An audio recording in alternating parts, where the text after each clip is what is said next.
Hey everyone, it's Rob from Reason Prep. Just want to make this quick video to update you on some changes that are being made to the ACT. So you might be aware the SAT is going through a wholesale change. And I want to reassure you that the ACT is not going through a huge, massive overhaul. But there have been some changes, some subtle, some less so, being made to the test over the last few years that aren't 100% reflected in the practice material that's out there and aren't 100% reflected in some of the videos I've made. So I just want to give you all a heads up on those changes. Now, these changes, some of them have been kind of announced by the ACT test makers. They haven't been totally upfront with some of these changes. So most of these are either have been reported by students. Some of them are clear, like there's no question that there's been a change. Others are a bit more subjective. So to start off, some students and other tutors have suggested that the ACT seems to be getting, on average, harder than previous tests. So if you compare, say, a recent ACT to one 4, 5, 6 years ago, they claim there's some pretty significant differences. Therefore, the tests that are in the Red Book and the tests that have been released publicly that are on my website, for example, don't 100% match in some ways, allegedly, the difficulty of the test. And certainly, as we're going to talk about, there are some format changes that are not reflected in the old material. Now, unfortunately, there's no real good updated ACT material unless you have access to previously administered tests. So there's not much we can do at this point until they release, a new version of the Red Book, whenever that might be.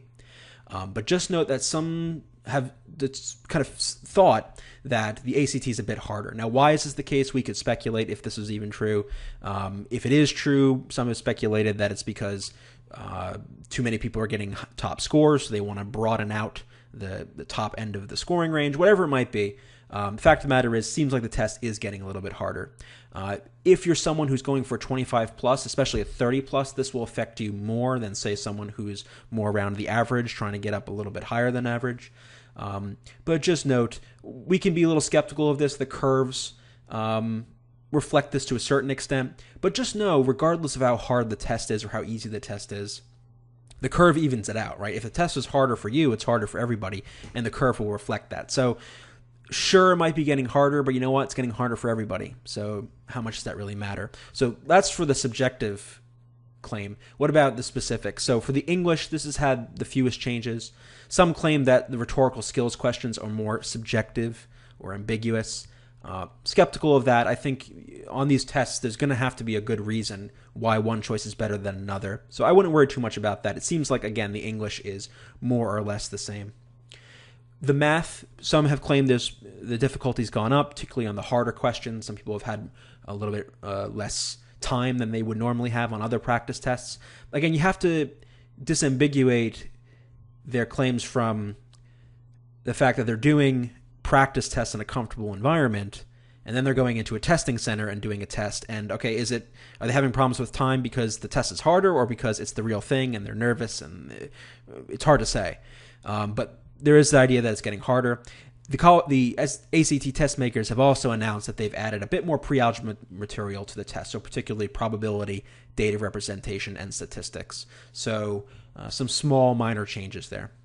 The reading has seen actually pretty significant differences. Probably the biggest difference in the entire test is they've added a dual passage, and they've been hiding it, but they haven't really trumpeted the fact that they've added a dual passage. So a dual passage is where you've got a passage 1 and a passage 2, and they could be any of the 4. So maybe your natural science passage will be split into 2. So it's not like you have 5 passages total. It's passage 1, passage 2, passage 3, passage 4, but one of them might be split in 2. So it's still 40 questions. That's still the same. But basically, you'll have one passage and a second passage about a particular topic, and you've got to answer questions about one, answer questions about the other, and then questions about both of them in comparison. Very similar to the SAT's dual passage section. Again, there's none of the real practice tests out there currently. None of the real practice tests currently have these dual passages in them, except for one on the ACT's website. And I'm going to make a special video for the members area where I go through that dual passage section so you can see what it looks like. So that's a pretty significant change. The other one is a bit minor. The first passage, which always has been prose fiction, can either be prose fiction or what they call literary narrative, which is essentially a memoir or personal essay. So it uses the same kind of language as, say, a piece of fiction would, but it's about something real, right? It's not exactly fiction. So again, a slight change, but there's a difference. So I'd say the dual passage is the biggest difference, and that's definitely has occurred. For the science, some have claimed, again, increased difficulty. Again, we can debate how much that's the case. But there has been some finagling, annoyingly enough, with the passage breakdown. So normally there's 7 passages.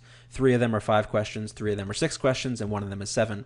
On some of the previous tests, they've messed with that a bit. So one of the tests had 6 passages instead of 7, and it therefore had no 5-question passages. So how much does it affect our approach? I mean, we like the 5-question passages because they're usually easier, but if there are none, you just do the 6-question passages first, and then you do the 7-question passages, as we would in our typical strategy. So it doesn't make that much of a difference. It's more just annoying and surprising if you're not ready for it. The other thing, again, I'm skeptical of this, but this claims that there's more reliance on outside knowledge. The ACT science has always relied to a certain extent on outside knowledge, but not to a very strong degree, and usually you could narrow down and maybe even work with the passages to make a good guess. So it could be the case that they're trying to move a bit more to content knowledge rather than just understanding how to think scientifically. We'll see. So it's hard to say. We'll obviously pay attention to this. But even if they were, I mean, what could you really do? I mean, could you review all of science ever that you've ever learned? It's not immediately clear to me if this was a trend, how we would adapt to it. So I think just focus on, again, reading the passages carefully, analyzing the graphs carefully, eliminating choices, and making your best pick given the information. And if there are random questions, you might know the content, so it may not be a big tragedy anyway. Okay, and just the final point, I think what's brought home by all these changes is just, again, emphasizing how important pacing is, using your time. A lot of students have reported with these changes, with the alleged increased difficulty, that time has been even more of an issue. And this test has always been about time management. So you have to be that much more careful with how you use your time so that you can adjust and adapt as necessary. So those are some of the changes. Let me know if you have any questions. Like I said, I'll be producing more content in the future to kind of adjust and adapt to these changes. But in the meantime, if you have any questions or comments or experiences, if you've taken the ACT and you've noticed anything like this, leave a comment either on the YouTube page or on the members area page, wherever you're watching this, and let me know.